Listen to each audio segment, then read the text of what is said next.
Simenon's Maigret, a series of plays based on the novels of Georges Simenon.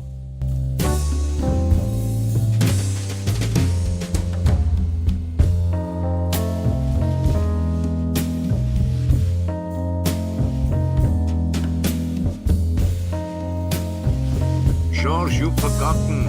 And I certainly didn't go to Saint-André-sur-Mer for oysters. I have not forgotten. No, everybody forgets at our age. Without the possibility of stuffing yourself with oysters, would you have taken leave to investigate a minor, petty affair? But the death of an old woman, a petty affair. Which could have been dealt with competently by the local police. And the white wine in that part of the country is very, very good. Oh, my God. Let's go over it. Let me tell you why I went.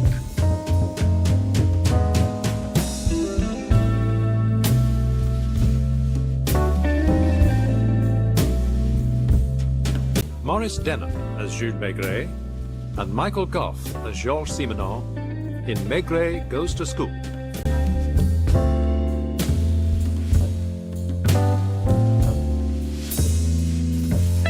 Joseph Gaston was shown into my office. It was a wonderful day. You told me that before. Oh, good.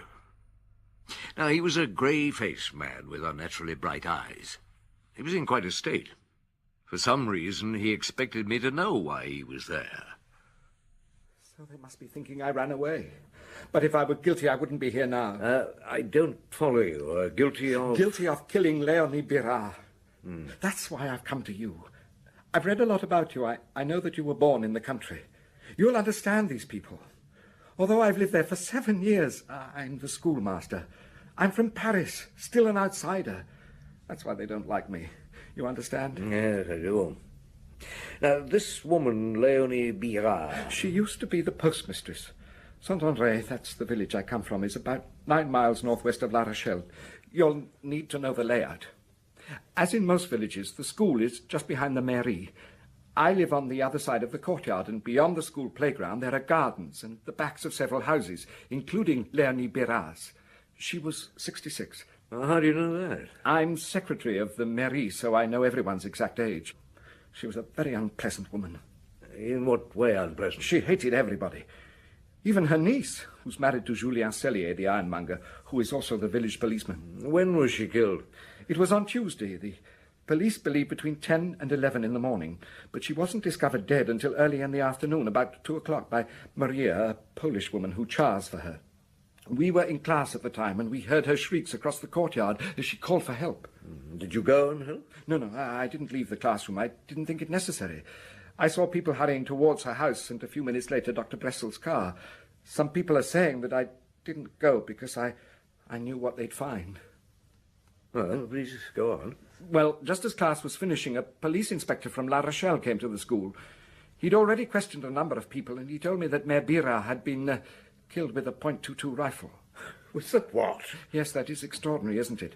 I understand you'd be lucky to kill a sparrow with one of them. Oh, indeed you would.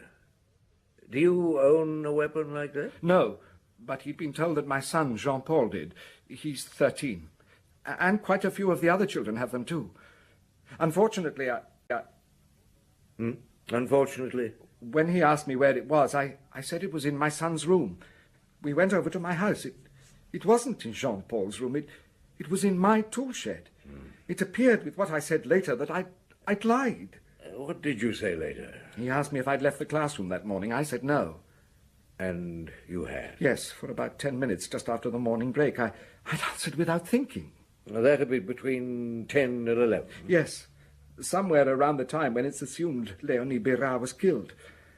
One of the farmers had come to the school to ask me to sign a paper he needed to draw his pension. It had to be stamped. The stamp was in the mairie. It was more or less routine. I didn't attach any importance to it. But it looked as if I'd lied intentionally. Now, I don't understand how a .22 could kill her. Could raise a flesh wound, perhaps, but no more than that. I understand the shot went into her head through her left eye and flattened against the skull. I see. Oh, is there anything else you want to tell me? No, Oh, yes, I keep forgetting the unimportant things. When I was coming back from the mairie, I went over to my house for a quick cup of coffee. I sometimes do that if I think the class is behaving itself. If I'm not mistaken, the oysters from your part of the world enjoy a very high reputation. Yes, yes, they do. And the white wine? It's very drinkable. Good. Aha, I told you. You went to Saint-André for wine and oysters. Now, if it pleases you to think that, Georges, but you're quite wrong. Well, Gaston interested me. There was something about him which made me believe what he said. I rang the constabulary at La Rochelle. I got onto the inspector who'd questioned Gaston. A nice, cooperative man. An inspector, Danielou? That's something else I remember. Yes, that was his name. Now, he was astounded when I told him I had the schoolmaster in my office. I told him that I was bringing Gaston back to Saint-André personally. You're bringing him back? Yes, seems the best thing to do. Oh, yes, of course. I should tell you I'm holding a warrant for his arrest. I've just heard a damaging piece of evidence against him. Oh, who from? One of his pupils. Oh, then I'm right to bring him back. You may be sure that I shan't dream of interfering in any way in your investigation. Oh, is there an inn at St. Andre? Yes, the Bon Coin. The food's good, but the rooms don't have running water. Oh, that'll do. If you could book me a room? Of course.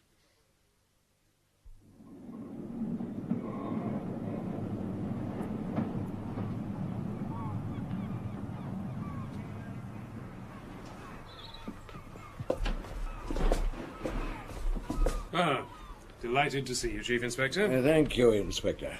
I hope the examining magistrate doesn't object because I'm here in an unofficial capacity. On the contrary, he's delighted to have your help. Monsieur Joseph Gaston, whom we met. Yes. No, I don't think handcuffs will be necessary. Oh, yes, you're right. My apologies, monsieur, but I think you'll be safer in the prison at La Rochelle. You know how people react in small towns and villages. And as things now stand, I can't do anything other than arrest you. Chief Inspector said you had some damaging evidence against me. Yeah. One of the boys? Yes, you didn't tell me much on the phone, Inspector. What did the boy say? Should I tell you now? Why not? Well, this boy, Marcel Cellier, says that he saw Monsieur Gaston coming from his tool shed and not from his house, as he told us. What? I was never near my tool shed on Tuesday morning. He swears he saw you from the classroom window. But the boy's lying. Oh, that's something we've got to try and find out, isn't it? I'll do my best for you. I hope you won't be too uncomfortable in the La Rochelle prison. Oh, God. Did you book me a room, Inspector? The Bon Coin, yes. I'll see you in the morning at the mairie. I won't get back tonight. Fine. Oh, the sea air is marvellous after Paris. In a way, I feel I'm on holiday. Well, I'm damn sure I don't. That was tactless of me. Will my wife be able to visit me? Oh, I'm sure she will. But who knows, you may be released by tomorrow. Now, shall I take a taxi or walk to the Bon Coin? Oh, you can see it from here. It's only about 400 metres.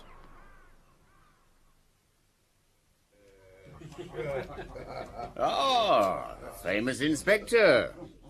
Hope the water wasn't too cold. Well, let me make amends. What would you like? Will you join me? No, thank you. I hear your local white wine is excellent, monsieur. Louis. Everybody calls me Louis. You're here because of the Leonie business. I should have thought that was obvious. Thank you. Yeah. Sunday. The schoolmaster. Is he guilty? I wouldn't know. There's a man here who heard the shot. You heard the shot, didn't you, Tayo? What? He's the deputy mayor. Not that anything he says is much good. He's usually half drunk by 10:30 in the morning. Hey, Ferdinand. What do you want, Louis? This is Chief Inspector Maigret. A very bright inspector from the big city.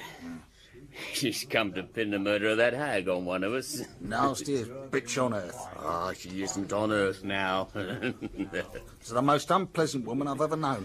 Well, tell the inspector what you saw. Well, nothing, except Teo planting onions. I brought him a letter. I've got to get back to me cars. Yeah, when was that? About 10 o'clock. I don't remember.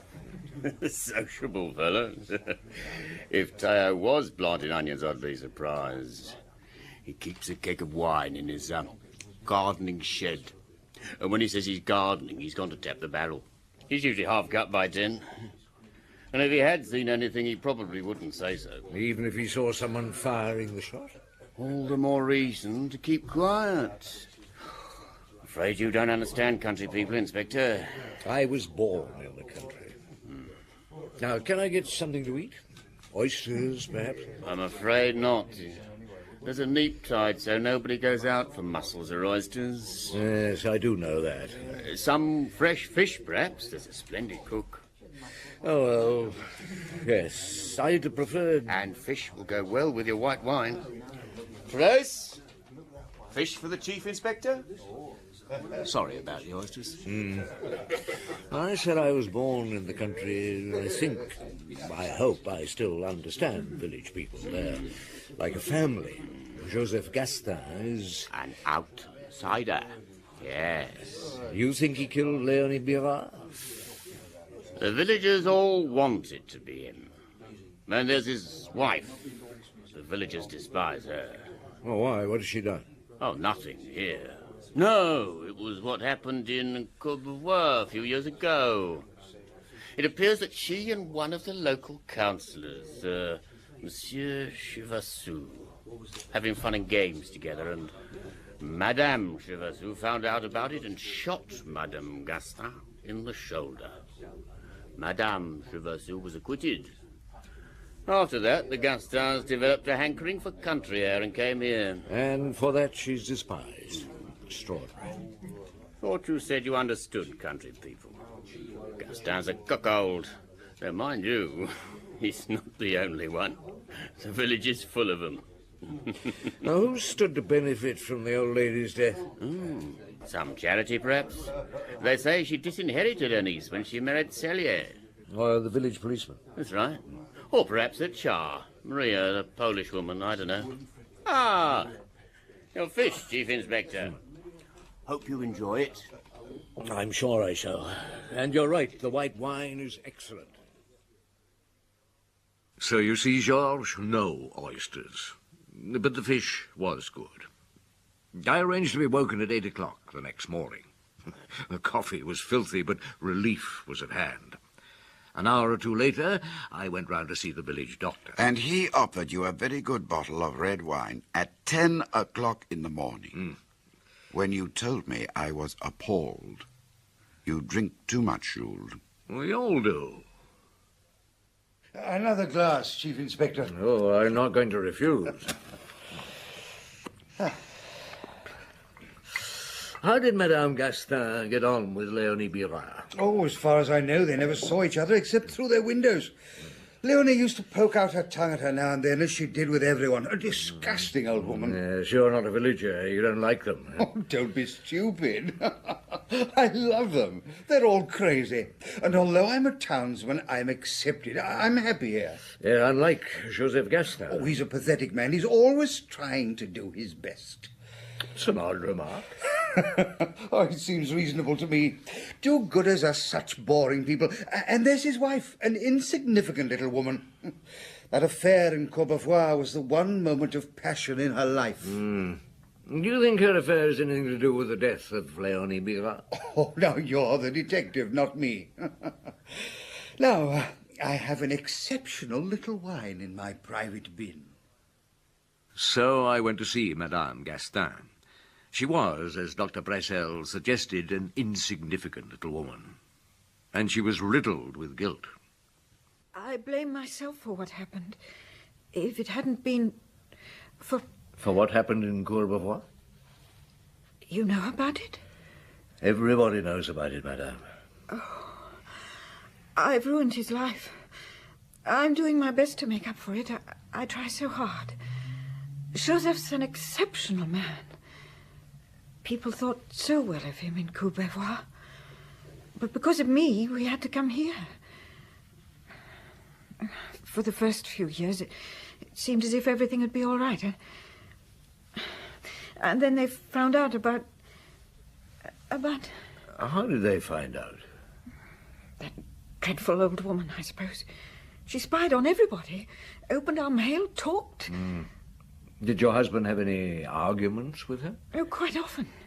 As secretary of the mairie. In our early days here as postmistress, she had often to consult him. Joseph's strict. He refuses to go beyond his duty. He'll never sign a certificate just to please someone. How did you get on with her? Oh, she made filthy remarks when I went past her house. And you resented that? Oh, naturally. And once, when she saw me near her window, she turned round and pulled up her skirts. Did your husband know that she'd insulted you in this way? Yes. No. I see what you mean, but he would never have thought of killing her. He's the most gentle person, thoughtful and considerate. Did you know that Jean-Paul should be head of the class? But Joseph always marks his papers low, so that he's not accused of favoritism. Jean-Paul's an exceptionally talented boy. Oh, that's rather hard on Jean-Paul. Yes, I suppose it is, but he understands. How does he get on with the other boys? He used to play with them when we first came here. But not anymore. Not since the village became openly hostile towards us. So he knows about Courbevoie? As much as a boy of 13 could know. And understand. How did he find out? The same way as the other villages. Through gossip. Started by Léonie Birard. You seem to have had good reason for hating her. Yes. Is your son at home? Yes, he is. I thought it better not to send him to school for the moment. Although they've sent a relief teacher from La Rochelle. I'd like to have a word with him. Well, yes. Jean-Paul? Yes, Maman. Coming. This is Chief Inspector Maigret. He'd like a word with you. Sit down, Jean-Paul. Well, you're not frightened of me? I'm not frightened of anybody. Good. Now, Tuesday morning, the day before yesterday, what happened after break? Nothing. Think again.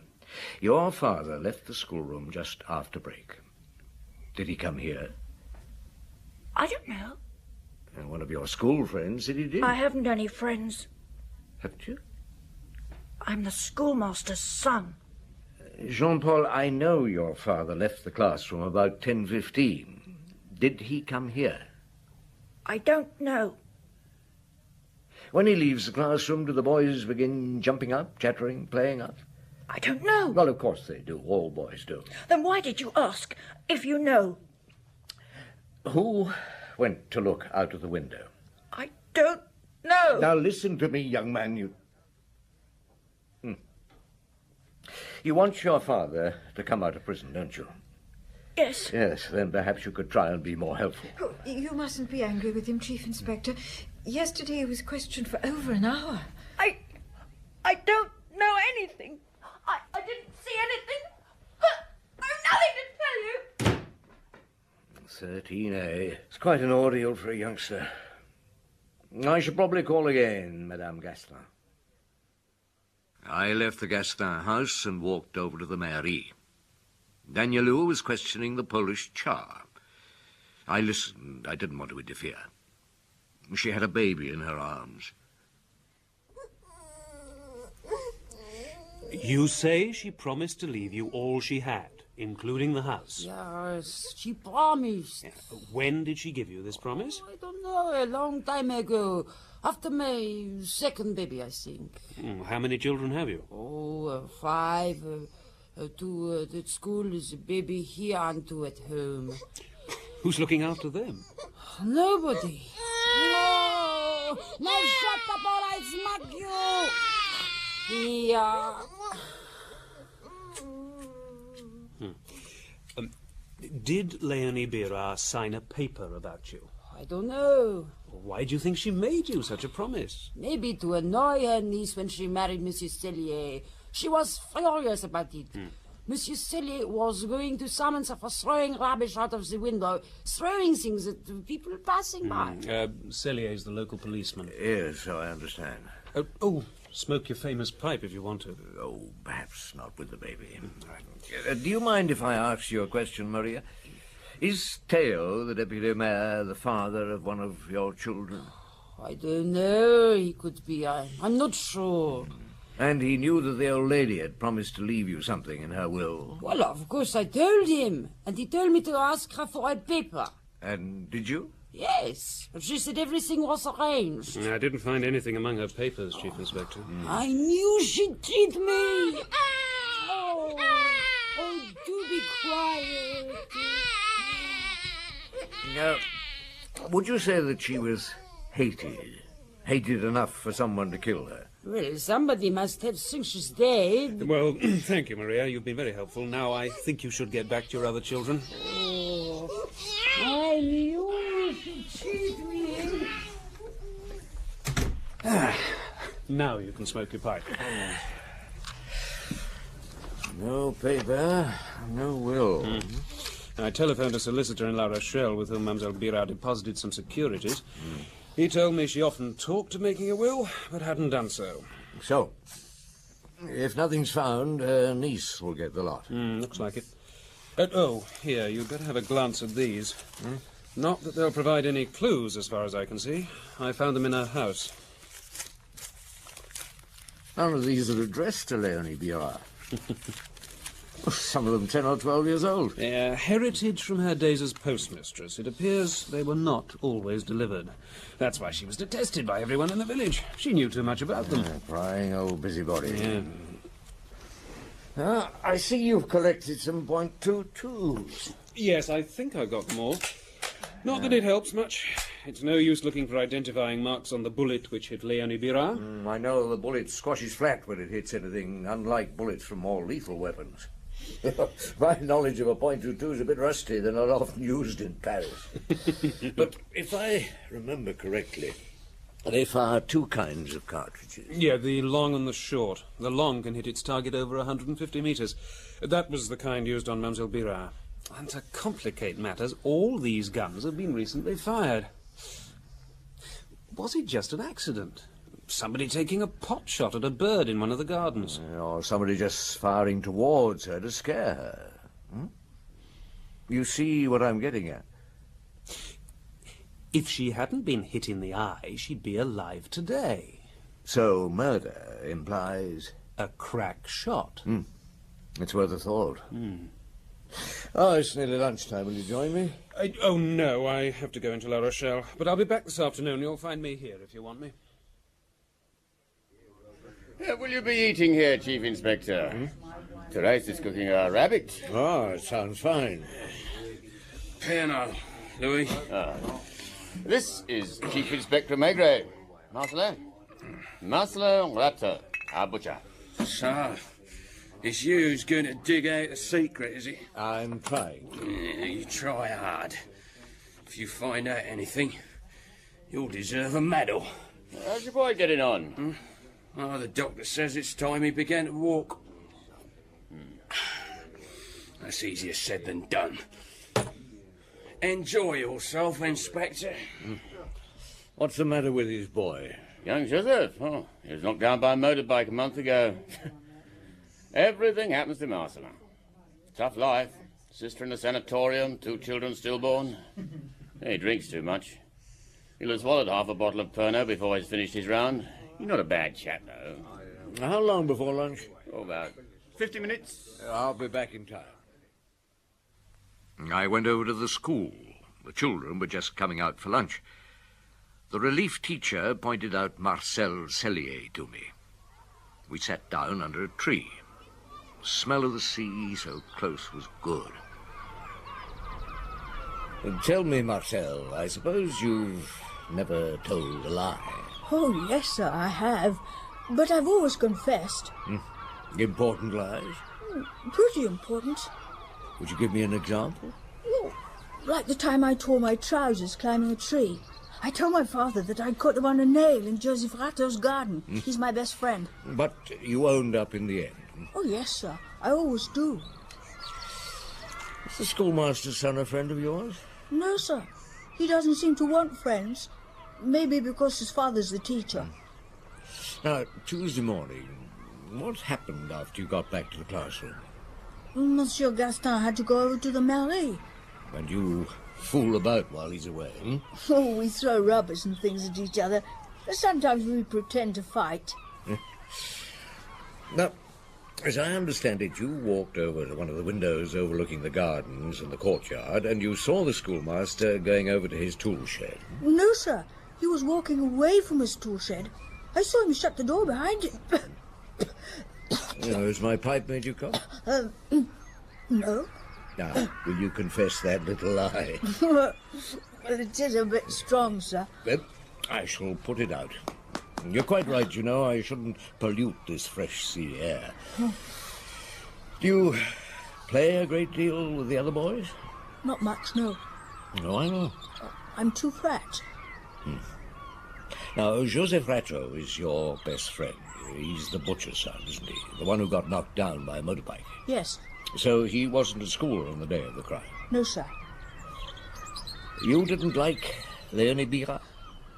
She used to shout rude things at me when I went past her house.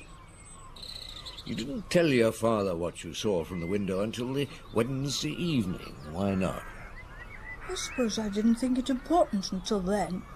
And he reported what you told him to the inspector? That's right. You haven't lied, have you, Marcel? You know what you said has put your schoolmaster in prison. No, sir, I told the truth. Oh, thank you for being so straightforward. You've been very helpful. Have I? You've given me quite a lot to think about.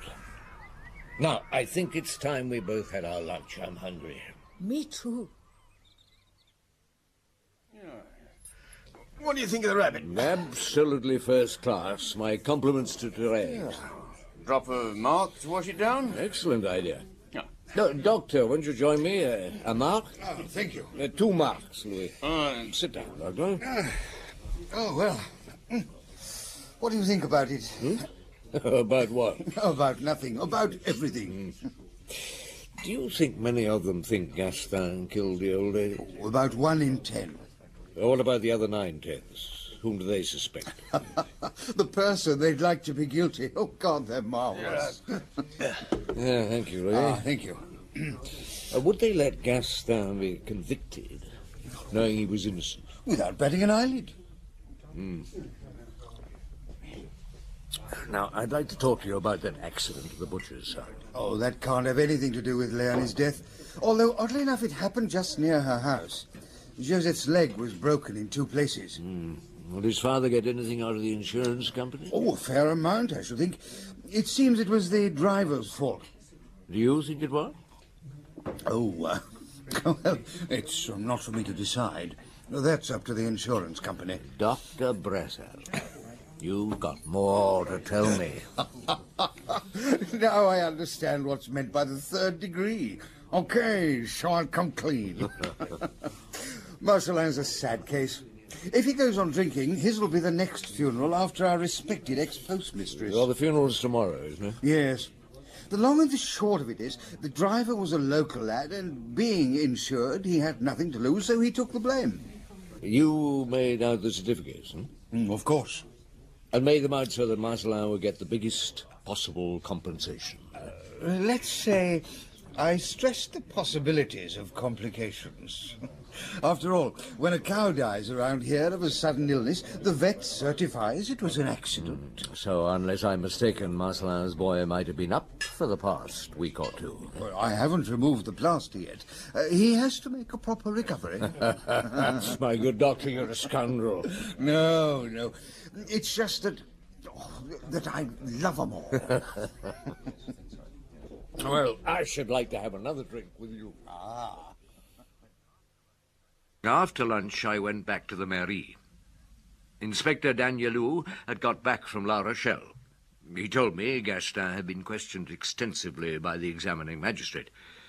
Gaston thought it was, most likely, a practical joke that proved fatal, and that Marcel Cellier was lying. He swore that he'd never been in the tool shed that afternoon. Oh, well done, Georges. So, one of them was lying. But which one? Master or pupil? I took the file on the killing back with me to the hotel to study it. But it didn't seem to help. And I remember waking up the next morning with a weight on my mind, a feeling of tragedy. I went to the funeral, but there was no interest in her burial from the villagers beyond one of curiosity. And then, to my surprise, I saw that Jean-Paul had come to watch. Now, why? It was inconceivable, but suddenly I was convinced that one of the boys was concerned in Léonie Biard's death. I walked after Jean-Paul as he left the cemetery.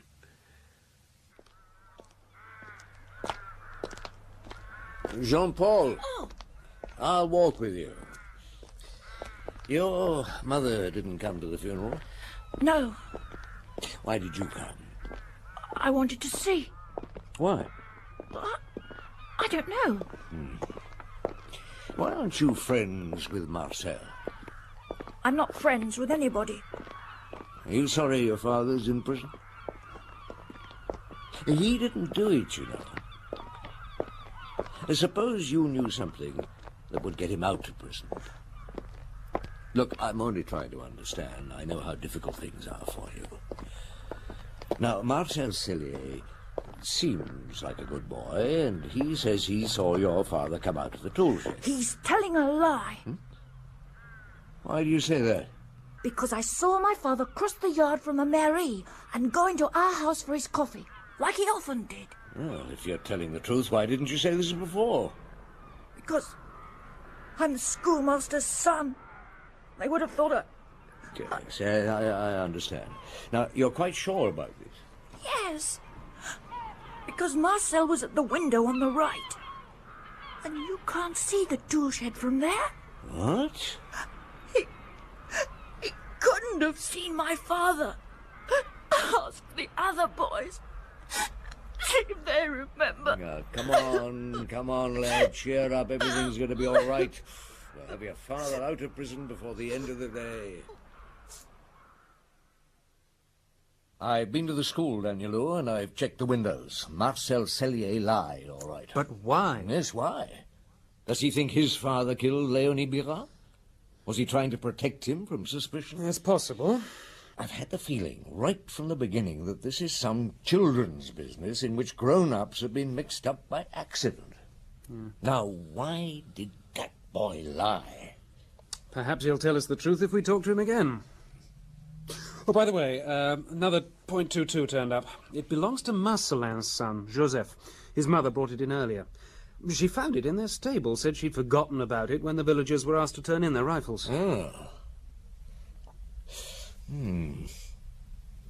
Let me see that map of the school building, the mairie and the houses.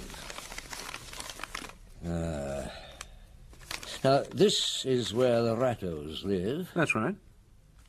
And Joseph is Marcel's best friend. You have an idea? No more than an idea. What are you going to do? If what I think is right, it won't be pleasant. That's when you decided to go over to the Rato house and question Joseph. He was in his room on the first floor, his leg in plaster, and, oh yes, on the way upstairs, Marcel Cellier came scuttling down. He didn't stop to talk to you. He looked afraid. Now, are you trying to score points off me, Georges? Not at all, old friend. Just giving you another example of my excellent memory. And then you interviewed the boy alone. His mother remained downstairs. Correct in every detail. I interviewed the boy alone. Ah, Joseph. I'm Chief Inspector Maigret. I'd like a word with you. No, don't bother to get up. All that plaster. I know about you. I passed your friend on the stairs. He didn't seem to want to talk to me. Well, he was in a hurry to get home. Joseph, would you like me to take that plaster off? Must be very uncomfortable. Oh, you know. The doctor told me. What were you up to, you and Marcel, when you were knocked down? Now, you better tell me about it. Have you found the horseshoe? Oh, I see. You mean the one in Leonie Birard's house? Inspector Danilo found one there. We wondered about it. I put it there. Ah. Oh, how did that happen? Well, Marcel and I found an old one when we were coming home, and we thought it would be a joke to throw it in the old lady's window. And then I thought it would be funnier to put it in her bed. Really? So I climbed in her window to do that. But I knocked something over and she heard me. I got out as quick as I could, but I dropped the horseshoe in the house.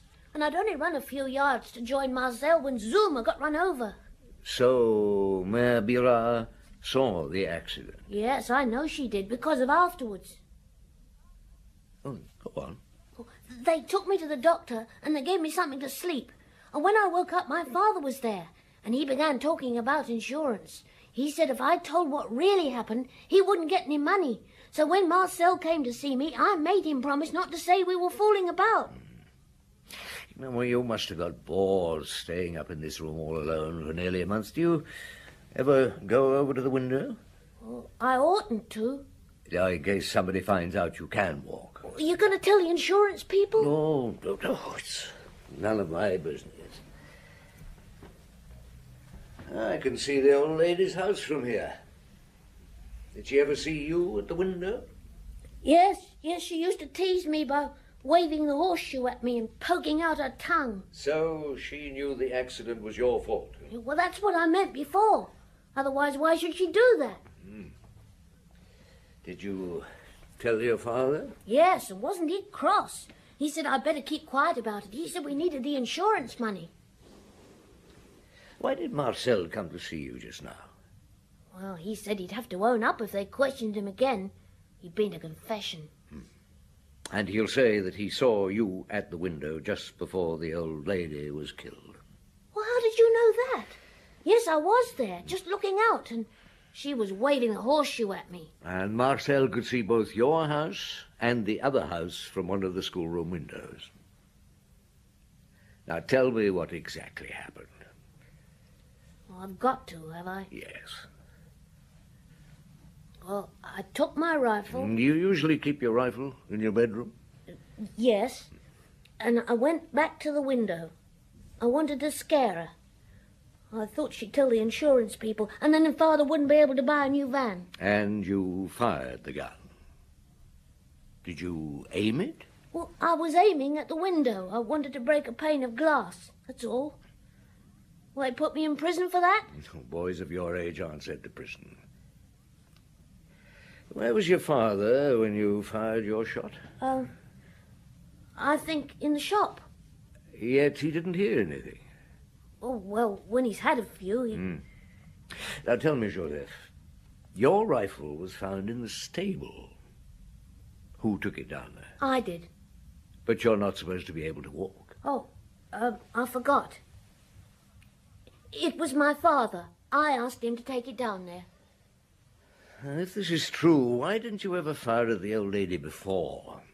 On one of the other days when she was waving the horseshoe at you? Now, suppose you tell me what really happened. I'll help you. You were at the window, the old lady at hers. You could see down into your own yard.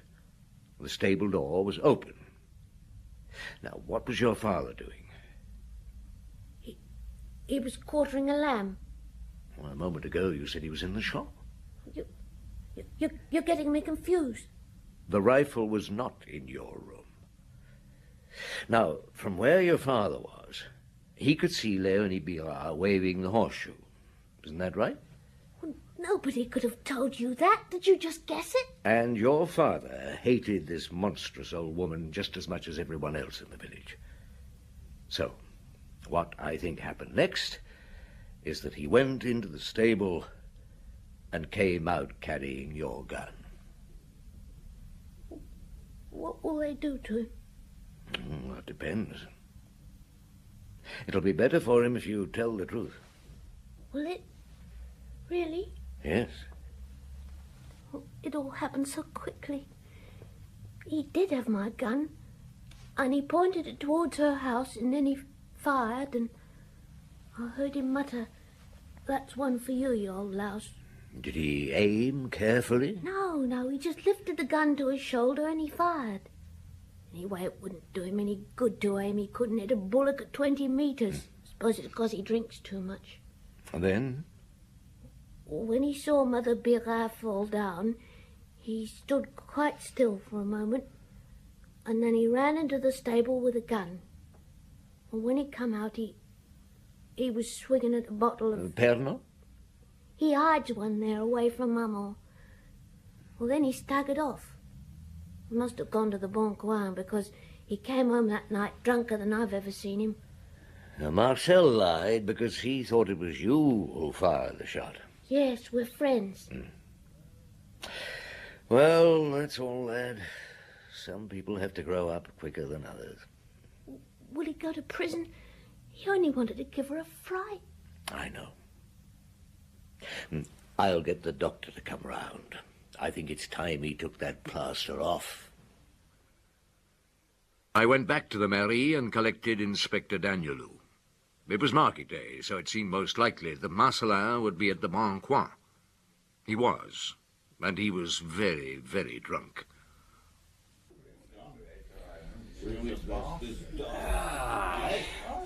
The clever inspector. Have you dug deep? Shut up, Marcelin. You're drunk. I'll get drunk if I want to. I'm going to tell him. I'm not going to be spied on. Tell me what? About the No. You find out for yourself. I'm afraid it's more serious than that. Well, what have I done now? What was something? Leonie Bira. The clever inspector is clever. Oh, you've been pestering little kids, eh? Found out. Give me a piano, Louis. Gentlemen? Yeah, that's all right, Louis.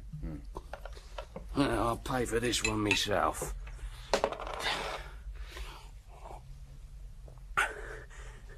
I got her, didn't I? I got her, the lass. Are you coming? I don't want to handcuff you. Suppose I want to be handcuffed? As you please. See that, chaps? I got her, didn't I? Thank you, Chief Inspector. I'll see you before you leave. No, I don't think so. I'll get the next train. Unless, of course, there are any oysters to be had. Oh, I'm afraid not, Chief Inspector. Another few days, when the neap tide's finished. In that case, my bill. Aha, I told you. What did I say? You only went to Saint-André-sur-Mer for the oysters. Poor Jules. Let's make up for it now. I know a little place not far from here where the oysters are superb and